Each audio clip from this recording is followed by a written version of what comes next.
All right. Happy Monday, everybody, and good morning, and welcome to episode 125 of the On Air Advocate. Where at the On Air Advocate, we look to provide education, support, and empowerment for all of those with different abilities, mental and medical illnesses, and their caregivers. For those of you who may not know me, my name is Tammy Flynn, and I am the host and producer of the On Air Advocate. And I am super excited if you are joining us here this bright and early Monday morning, or whether you are catching this on the replay. Now, as always, if you think any of this content that we are talking about today could be relevant for anyone in your circle, please hit the share button and share the love with others. Well, as you guys know, we are in a new month. May is here, and we are kicking off our support and education series. And I am so excited to have not only a friend, but a business acquaintance, colleague to come on. And her name is Kathleen Oberneder, and she is a financial advisor and a chartered special needs consultant. So thank you for being here this morning. Good morning. Good morning. And I think that your area of expertise is so needed when we talk to special needs families, and those also with aging loved ones, as we talk about finances and what happens as, everyone ages and life progresses. And so such a need today. And I know today we're really going to hone in on the ABLE accounts, which you're going to share more about. But you have such an interesting background and a journey that brought you here. And Kathleen, I would love for you to share that with everybody.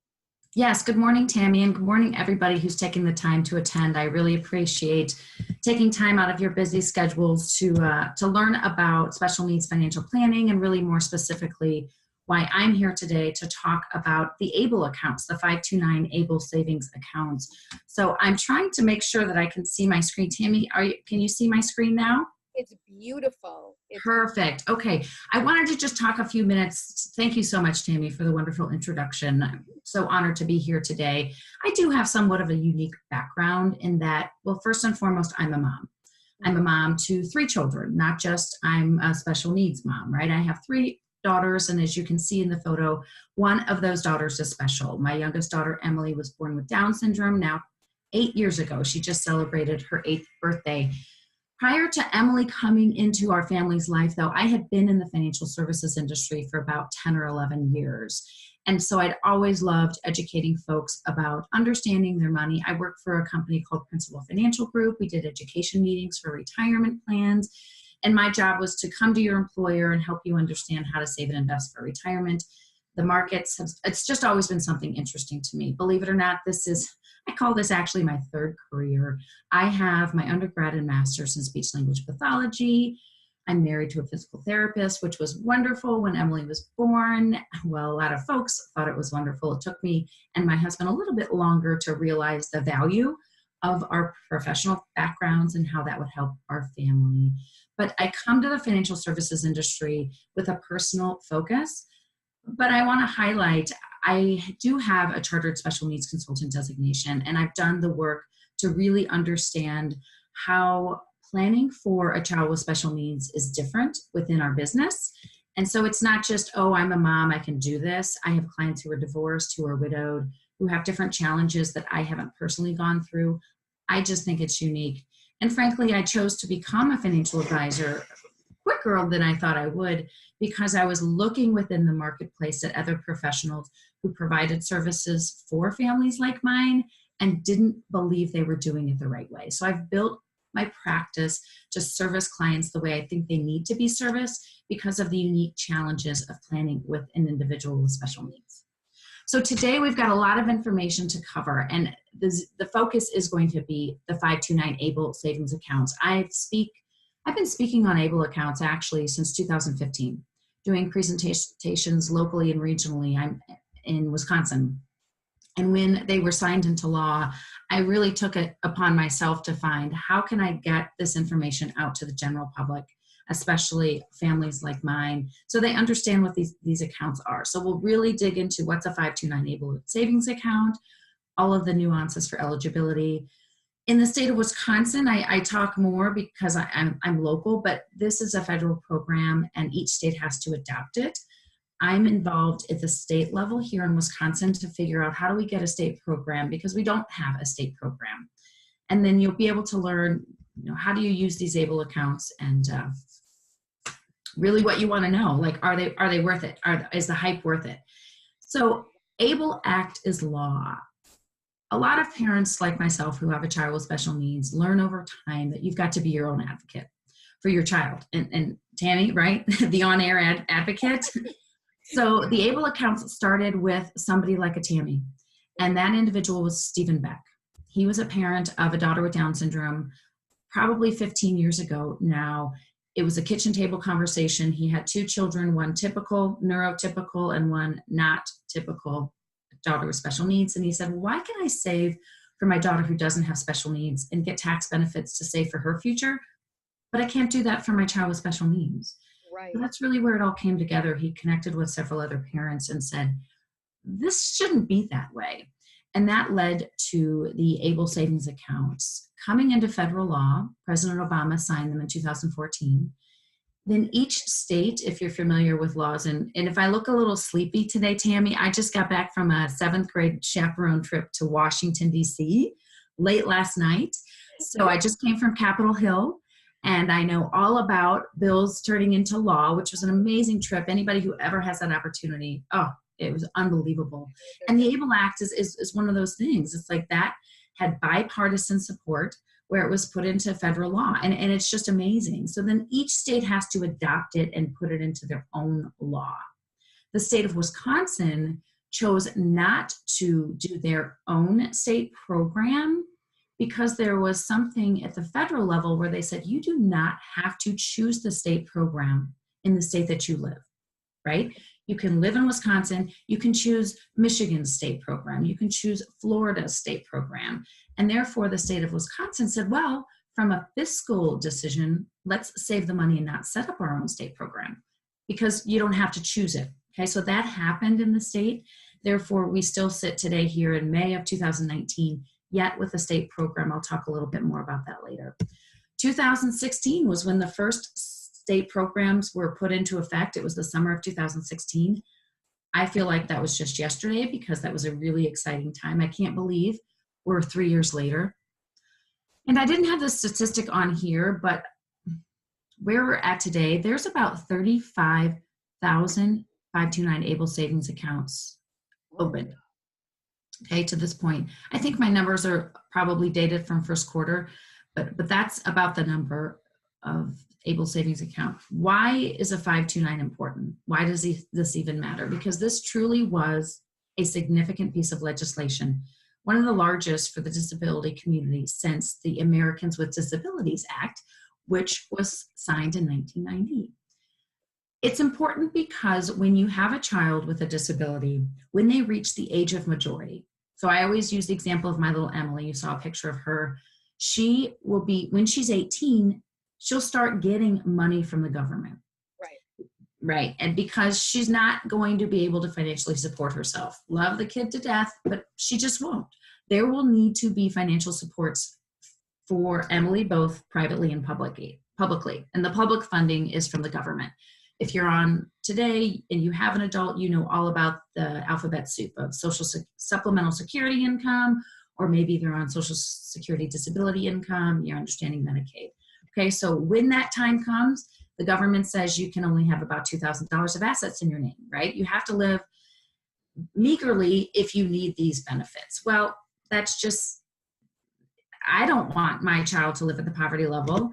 And I know that I hope she has other funds available for her, because what she would receive today is about $800 a month if she starts supplemental security income.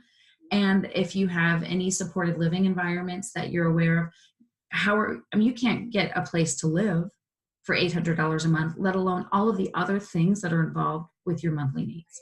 Okay, so this is why now you can save towards that need beyond public benefits without jeopardizing the benefits that you're receiving from the government. Okay, that's really the key, what we're talking about today, is these accounts allow somebody to have money beyond the basics.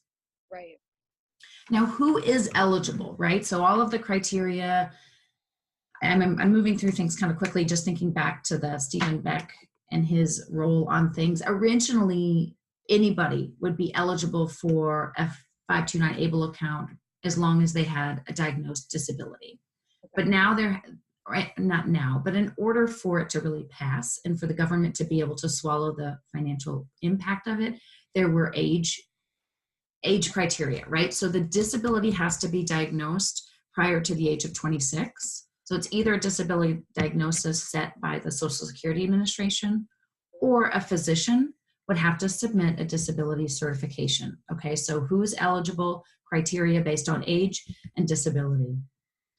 Now, ABLE assets. So then how do ABLE account assets impact financial eligibility for federal benefits? And I'm not sure who you are here today. I don't know what age your child is. You might have a 3-month-old and don't know anything about Medicaid and SSDI and SSI. Don't be alarmed. That's why I'm here. That's why Tammy's created her program, to help educate you.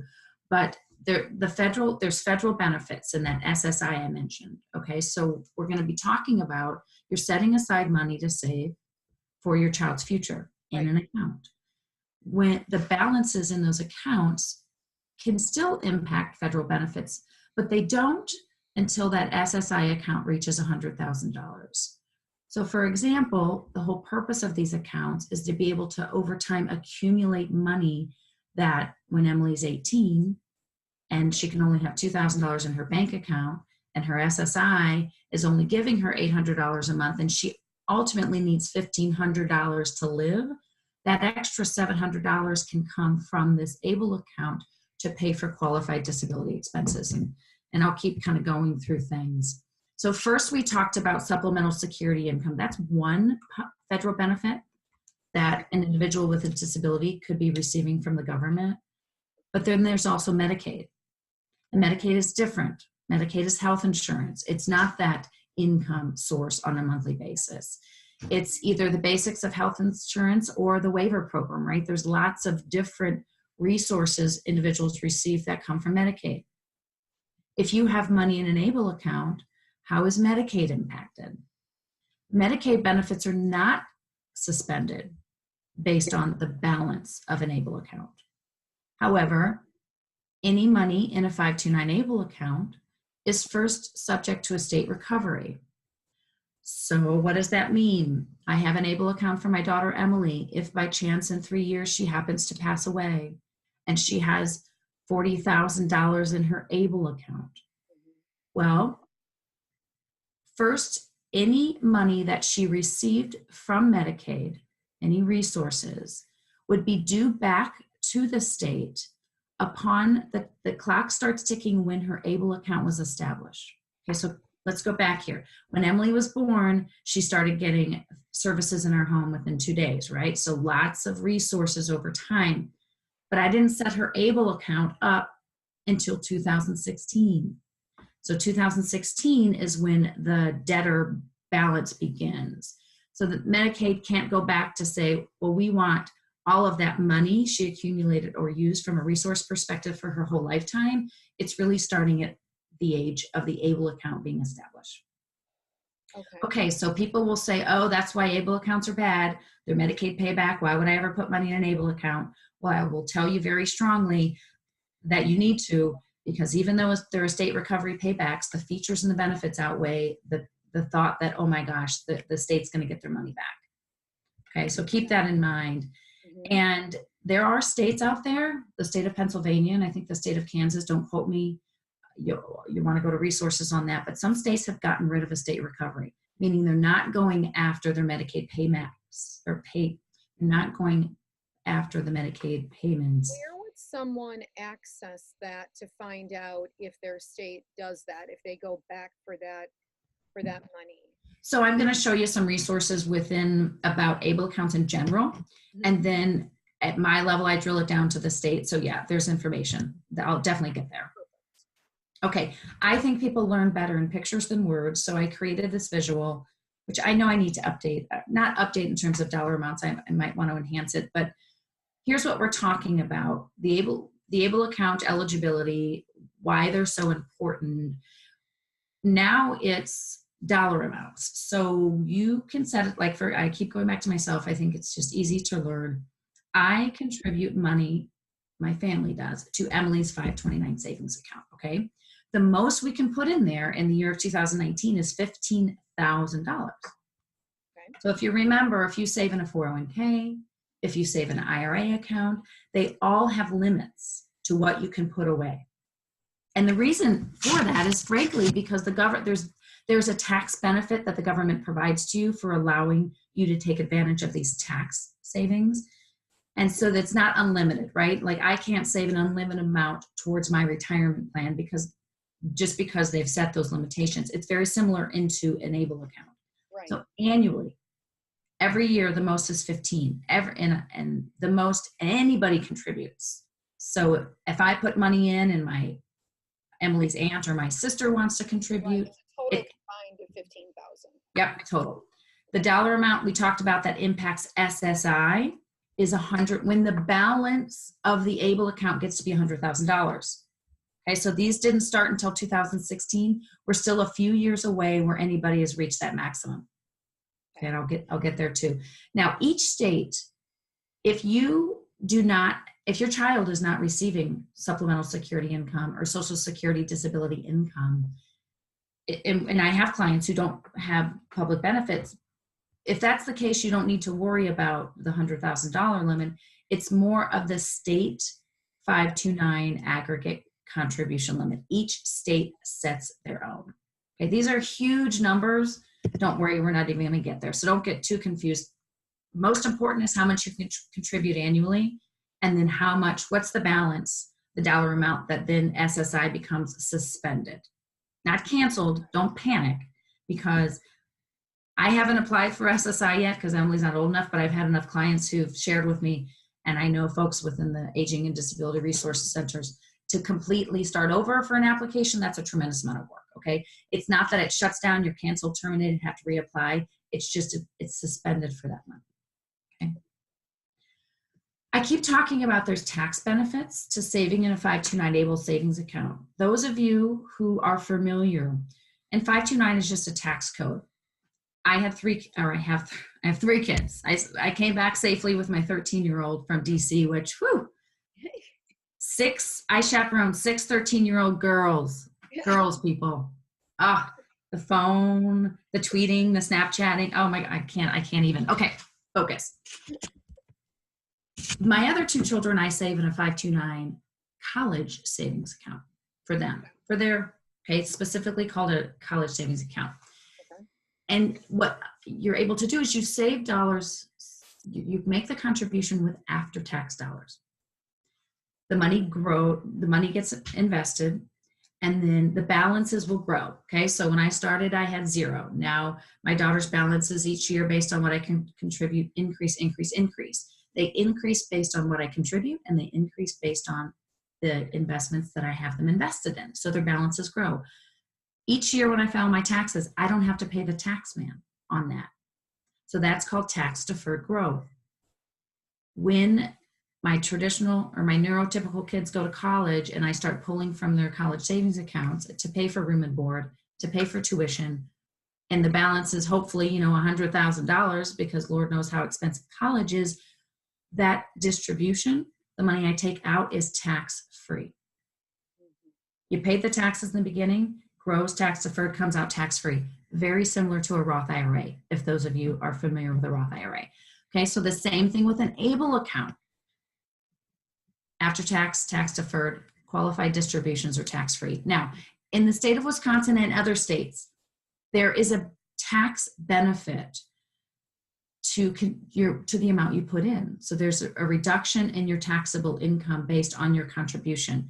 I always talk to an accountant about this, but in the state of Wisconsin, they said if you contribute $15,000 annually, you're going to receive, it's kind of a state tax deduction, but it reduces your federal taxable income. So it's beneficial to be, they're encouraging you to set aside money in an ABLE savings account. And one of the ways they do that is they allow a tax benefit.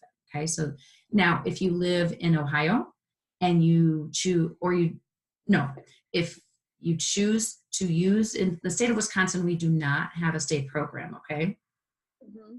If your program is the Ohio program, but you're a state of Wisconsin resident, you get the tax benefit for the state of Wisconsin. Let's say you use the Pennsylvania state program and you live in Pennsylvania. Each state has their own state tax benefit. It's not going to be the same as Wisconsin. Okay, so it's per state, and I'll show you how to find that information. Multiple individuals may make contributions to an ABLE account. That's the example of aunts and uncles and everything, but it can only be $15,000.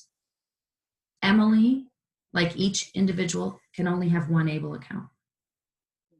My neurotypical kids who have 529 accounts, if they had wealthy grandparents, which they don't, the grandparents could have a 529 where my daughter Lily would be the beneficiary, and then I can still have that 529. So you can have multiple traditional 529 college savings accounts, not the ABLE accounts, only one.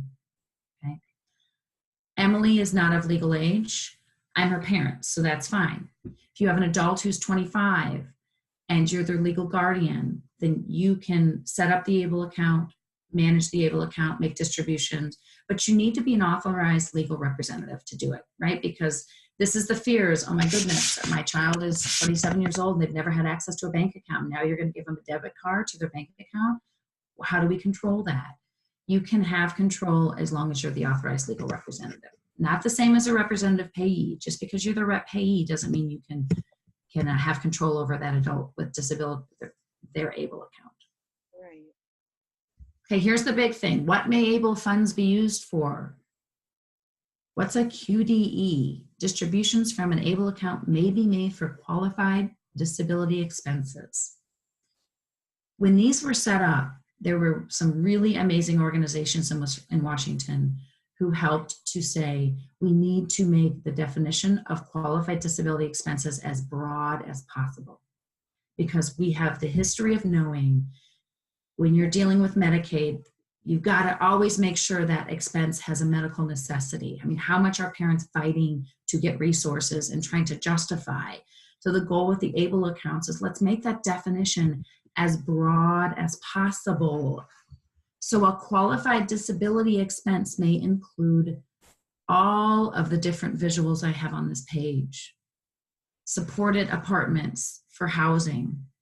And rent and paying for rent is something I'm not going to get into today, but there's a really unique ability to have money come from a special needs trust, distributed into an ABLE account to pay rent through the ABLE. If you took distributions from a special needs trust and paid for rent directly, SSI would not be happy. They would reduce your SSI income. So one of the hugest advantages, if hugest is a word, about ABLE accounts is how they work in collaboration with the special needs trust. Tammy will do another presentation on that, okay? It's big. These are not, the ABLE accounts were not meant to get rid of the value and the benefit of a professional like an attorney and having those legal documents. You need that special needs trust, okay? An ABLE account is there to enhance it. Qualified disability transportation, right? If you're using Uber or Lyft, or anything related to transportation, job coaching with employment, health prevention and wellness. Maybe there's a special toothpaste. My daughter Emily has she has a pretty bad heart. We've never had any issues, but good dental hygiene is super important for keeping her heart healthy. So if I used a prescription level toothpaste, my ABLE account could pay for that.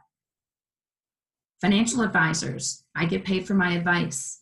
You can use ABLE funds to pay for financial advisors. You can pay for attorneys. You can prepay funeral. So all of this, right, is the goal is to make the opportunities as broad as can be for utilizing ABLE funds. Now, if by chance there was a non-qualified expense paid from the ABLE account, it's subject to tax consequences, and it's not significant. So it's not as if it's the end of the world if by chance it's a non-qualified expense, but really the ABLE accounts were not meant for things that are not related to the disability, okay? And because of the time today, I'm not going to have a tremendous amount of time. I'll show you on a website that you can watch a whole webinar about what qualified disability expenses are related to ABLE accounts. And Kathleen, now, something that I've heard throughout, the years and since able accounts became available is how accessible they are. Because sometimes people feel like when they put their money into accounts, if their young adults need it and whatnot, accessing it is not. But you showing us like the gamut of all the different areas that you can pay for some of those expenses. I have heard that that's such a benefit, that a lot of people feel like if it's there, are they going to be able to access it when they need it? Absolutely. The ABLE accounts are regulated by the Internal Revenue Service, the IRS, and you are responsible. So I'm responsible for keeping track of all of the documentation for whatever I use Emily's ABLE funds for. Okay, so this summer she's going to summer camp. Woohoo! Hopefully she stays on the bus and it happens, right? I need her to go 3 days a week. I don't care. And I pay for that out of pocket. I'm going to use money in her ABLE account to pay for that.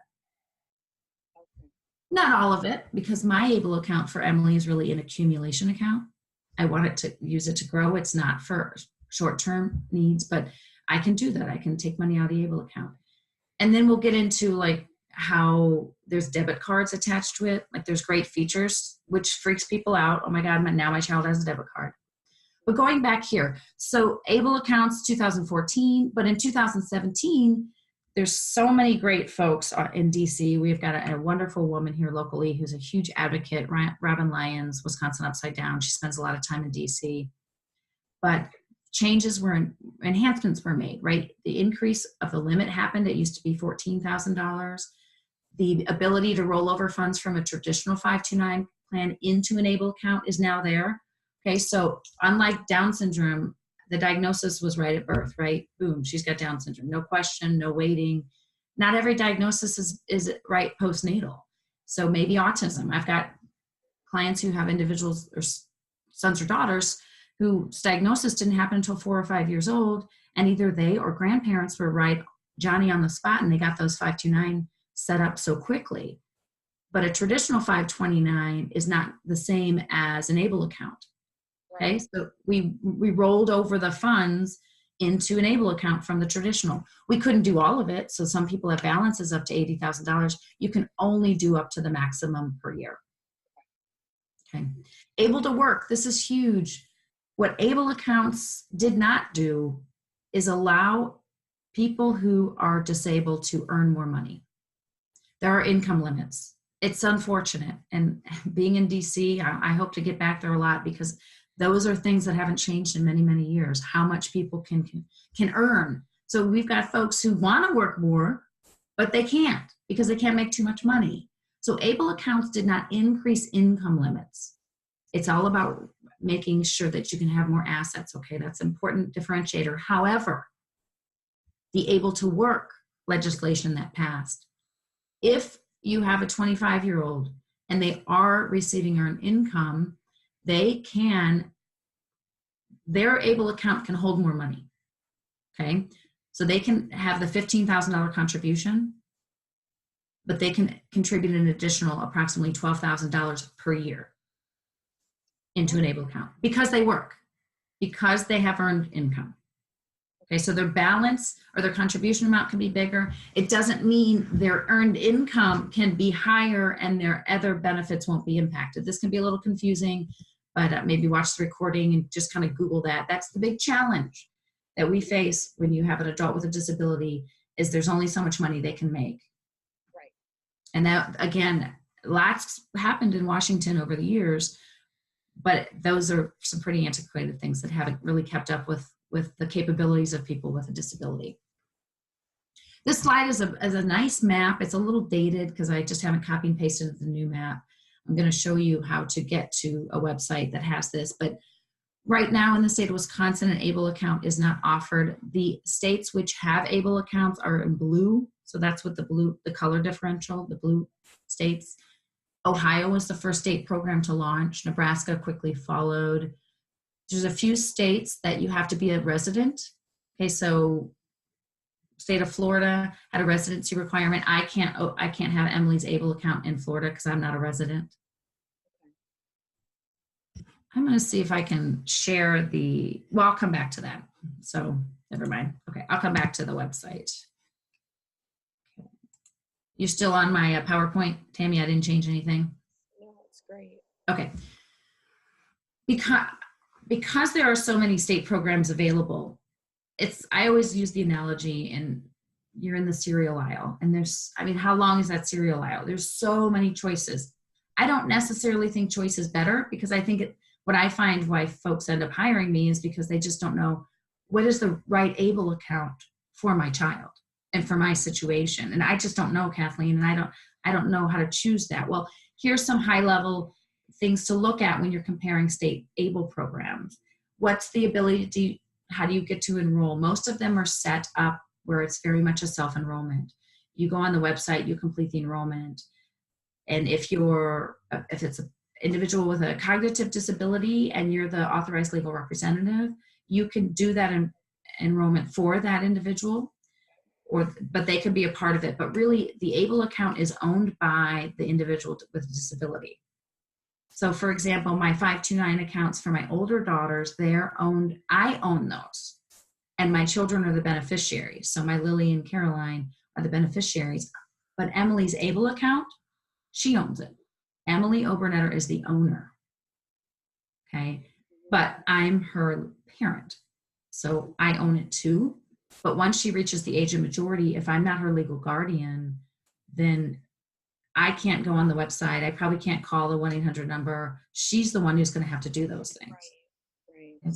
But okay, you want to look at who are the investment providers. I think if I could change something about the title of these accounts, they're savings accounts, but they're actual investment accounts too, because you can invest in mutual funds for the amount of money you put into the ABLE account. So for example, I mentioned I use Emily's ABLE account as an accumulation vehicle because I'm thinking she's 8 and in 10 years she'll be 18. I have 10 years to set aside money and let those balances grow. But I'm really putting the money aside, not expecting to use it, just like I do with my retirement account. And I invest her money accordingly. I don't have money in her ABLE account just sitting in a savings account, barely earning anything. But you can. And my clients who are adults with disabilities and who need to use that money as quickly as the money gets contributed, we are in FDIC-backed savings accounts. We're not invested in the market. Okay, so these, although they're called savings accounts, these are investment accounts. And because of that, because there's mutual funds to choose from, there's fees associated with that, the investing. There's also fees associated with just having an account through the state, whatever program it is. They usually have a $3 fee per month for maybe statements, so it's just always good to know what are the fees associated. Who's the investment manager? What are the investment options? How can we get money out of the ABLE account? Many states have a debit card. So that, let's just say Emily's 25, she could use a debit card that's directly linked to her ABLE account. And the electronic record says, okay, she went to Walgreens and spent $50. Well, we knew at Walgreens, that's where she gets her prescriptions. So that, and let's just say in the situation, down the road, who knows what Medicaid's going to cover in 15 years, maybe they're not covered by public benefits. So it's a qualified disability expense. So the benefit of the debit card is that there's great record keeping and you can transfer money. So it's just lots of different features that you want to look at when you're choosing ABLE accounts. How do you get more information? I'm going to show you something on my website, but something called the ABLE National Resource Center. And if I would have had more time, I would have visited the National Disability Institute, which is housed in DC. They are an advocacy organization. They created this website. It's called it's called the ABLE National Resource Center. I'm just going to try to bring that up, Tammy. I'm going to share my screen if I can figure out where I put my computer. So let's see. Which is great because there is, info online that people then can access if they're in a different state and in different Yep. find out some of that information that they need to kind of move forward. Yeah. Let me get back to, can you see my screen where I show the ARC Wisconsin Expanding Access? Okay. Let me talk about this a minute. I'll get to the ABLE National Savings website in just a minute. But now that I was at my website, crescendowm.com, I mentioned what's going on with the state of Wisconsin. I'm working with the ARC, which is run by Lisa Pugh, who's the executive director, and some other professionals with the new Evers administration, aren't we, a new governor come in. And we really just strongly believe that the state of Wisconsin should have something, because I've been doing meetings for over the years, and there's just so much misinformation out there about the benefits of ABLE accounts. And when you live in a state that doesn't really offer one, it just kind of solidifies, oh, maybe it's not such a great thing, right? Because why isn't your state doing it if it's a great thing? Mm-hmm. So Wisconsin's one of just 9 states that does not operate an ABLE program. I love the state of Wisconsin. This is a negative. I'm not moving because of it, but it's a negative.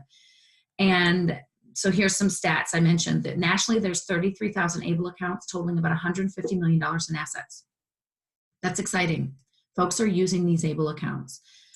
The state of Wisconsin, we'd really like to partner with another state, because one of the reasons Wisconsin didn't want to do it is because it's expensive to set up and administer an ABLE program. I think the state of Ohio, don't quote me, and Eric, the executive director, would say, why did you say that?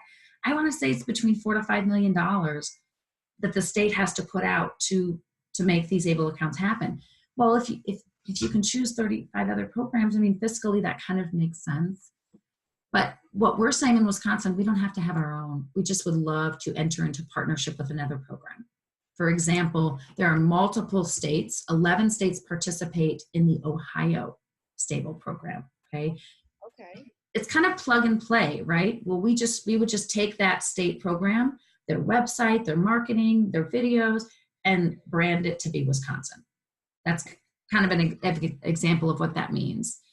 Now, I'm going to see if I can go back to the website. Okay, can you see my website here? Crescendo Wealth Management now? Perfect, okay. I'm going to pull up the ABLE National Resource Center. This is the website created by the National Disability Institute, which is all things ABLE. Okay, so can you see that part of my, perfect, all right. What is ABLE? Managing my account, choose a state. This is where I got the map from. Okay. Scroll down. Oh. See how much more blue that map is? Yes, yes. 9 states in green are the only ones that don't have one. So are ABLE accounts a really great thing? Yeah. And this solidifies it. The states believe it. These are important. This particular website has a great state comparison tool. So for example, if you don't want to hire me and you want to be a do-it-yourselfer, you can come in here and choose states and go through the process to look at, okay, how would you compare the state of Ohio compared to Florida to Michigan? It's really a great website. And then they have lots of different webinars, etc., about all things related to ABLE. Okay, so that's what I really wanted to show you there, is the ABLE National Resource Center. And then I'm going to go back to me because we're kind of getting towards the end. Right. And I can't type because I'm way tired. But here is my website. I am a financial advisor in a boutique financial planning firm in Grafton, Wisconsin. And we have many different specialties as advisors that we focus on. Mine being special needs. Not all of my clients have loved ones with special needs, but if we have that coming into the office, they're coming to talk to me. So there's a lot of information you can find here about us. I do a lot of speaking. I'm not sure where my article is. I'm trying to find the article that I wrote on ABLE accounts. You can just Google. I'm pretty well connected in the search engine world with anything related to ABLE. So that's another source. And then within each state, like the state of Wisconsin, so let's say Wisconsin, ABLE, Google or DuckDuckGo, whatever you want to use. Each of the states are going to have something within their state website. So for example, the state of Wisconsin, the Department of Revenue, here's where you're going to find out where the state is educating our residents on the ABLE accounts. And this is where you'll be able to see what that state tax benefit is. Okay. I like to recommend the ABLE National Resource Center as the key repository for information versus thinking each individual state's going to keep their state website super updated regarding ABLE. I don't know that they do, but I do know the folks at the National Resource Center are totally on top of any changes and any enhancements and what's happening if a state recovery meeting, when Pennsylvania chose to get rid of the payback position with Medicaid, the ABLE Resource Center is going to make sure that that's updated. Okay. This is such great information. The thing that I want to just go back to for folks that are listening, these ABLE accounts can be started from day one, right? And they can be the 529 ABLE accounts. If your child is diagnosed with a different ability, they can be started from day one, correct? Just before the age of 26. Yep. As long as the disability has been diagnosed before the age of, yep. And it just has to be before the age of 26. 26. And there is legislation out there trying to get rid of that age or maybe increase it to 46, but it hasn't been passed yet. Okay, so that's something that they're working on. The other thing that I highly encourage, obviously, me and Kathleen in our discussions, her daughter is 8 years old. My son that I have guardianship of is turning 22 years old. So we've entered that world of the adult world of different abilities and the whole employment, jobs, working with your Department of Vocational Rehabilitation, all of that, and looking at your assets, and something that becomes, I feel, a vital tool as they age after the age of 18, if they're getting employment, is having an SSI analysis done, which you would get offered by your state, to have that done in conjunction with also a financial advisor and all of that, because as you can see, just by what Kathleen shared, is that there are so many layers to this, and really understanding it and making sure that you have a good grasp on it is really the most important thing, so that you can move forward and make really the best educational decisions for your loved ones. Yeah, and Tammy, it's all about that benefits analysis is really what Tammy's talking about. When somebody starts earning income, what does that earned income do to their public benefits, and how would ABLE impact? I'm actually speaking in June to the Wisconsin Benefit Specialists Association, which I didn't know existed, but it's all those, which is amazing, and which I can't even say. I've got Emily here on the screen. I mean, there's so many things I wouldn't know existed without Emily. And there's wonderful people who are doing their life's work to really help make sure that kids like Tammy's and mine can be participating to the best of their abilities. So the benefits analysis is huge, and not knowing what to do and when. And that's the hard thing, is ABLE accounts can be very confusing if you figure that out. I don't know, maybe you thought this was super easy and you got it. I've been in the business many, many years, and I've spent a tremendous amount of time making sure I completely understand them. But not every benefit specialist is going to know the details. So it's always, how you call somebody and they give you the wrong answer, but then you call somebody else, who has the right answers? You don't know. Yes. And, as parents, if you can kind of think of this as that all of these are in compartments. So the ABLE is just one section of this journey of yours that you're going to add on to for financial well-being and how you're going to move forward.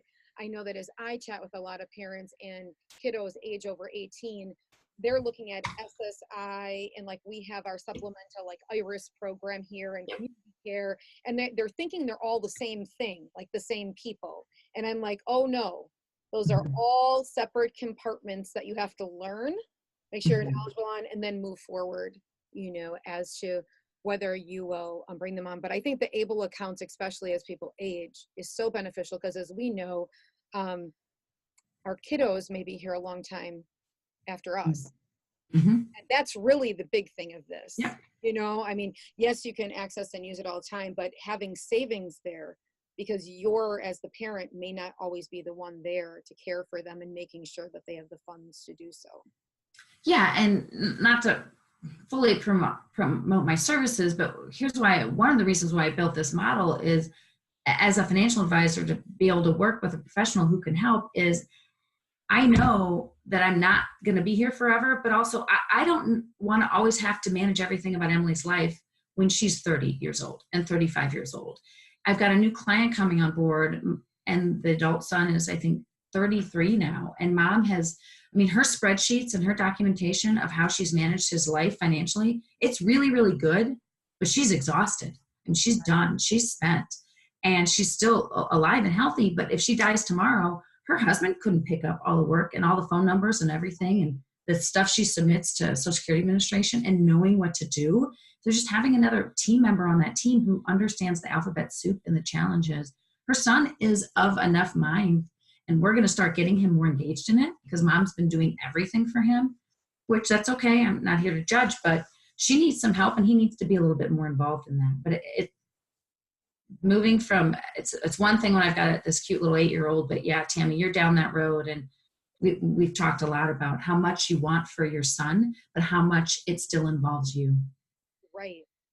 And so, yeah, as many team members as you can have, and the more information, I always tell parents, your knowledge is power. And so though it feels, especially when you're hitting those milestones, like you're taking on so much, you're not going to be able to make the right decisions if you're not asking questions, if you're not getting out there, if you're not getting to advocate. So definitely. But Kathleen, I thank you so much for spending this morning with us. And, I really think that between the national website, your website, and all of the information, I mean, this is a great glimpse. And I know that you are here because aside from just being in Wisconsin, you are an advocate for your own daughter and for our special needs community, whether it's here in Wisconsin or somewhere else. So right on that website, someone could find you and throw a question at you if they're in a different state, correct? Yes, so Crescendo WM. I'm trying to get to my website, and I know how to do that. I'm just live in the state where I'm at. Unlike lawyers, just so you know, an attorney cannot set up a special needs trust in another state. So everything I can do is virtually, but you can reach out to me. I offer a complimentary introductory call, so you can go to crescendowm.com to visit our website.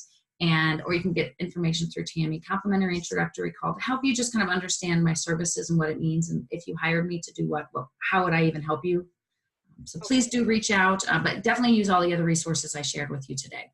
Yes, and we will drop all of those links below this live, so it'll be right under there for you guys to easily, accessibly click on, as well as any of the Facebook pages for the national organization and Kathleen's organization that she's with to make it easy and accessible. Now, the figuring out is, because I don't share screens a lot, is how we're going to log off today. Oh, they were back. Kathleen, you know what you're doing. I'm so glad you do. Yeah, you taught me.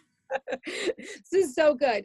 So with that, Kathleen, I thank you so much for all the great info today. Thank you for joining us this Monday morning, and thank all of you for tuning in, whether you're catching this now or on the replay. If you want any more information about the On Air Advocate and the services that we offer, you can head right on over to onairadvocate.com and you will find everything right there. Or if you'd like to become part of our private community, head up to the top of this Facebook page, hit the blue button, and that will let you into our private Facebook group. So on that, we will see you guys again. We'll be back on Wednesday with more support and education. And until then, you guys have a great rest of your week. Thank you.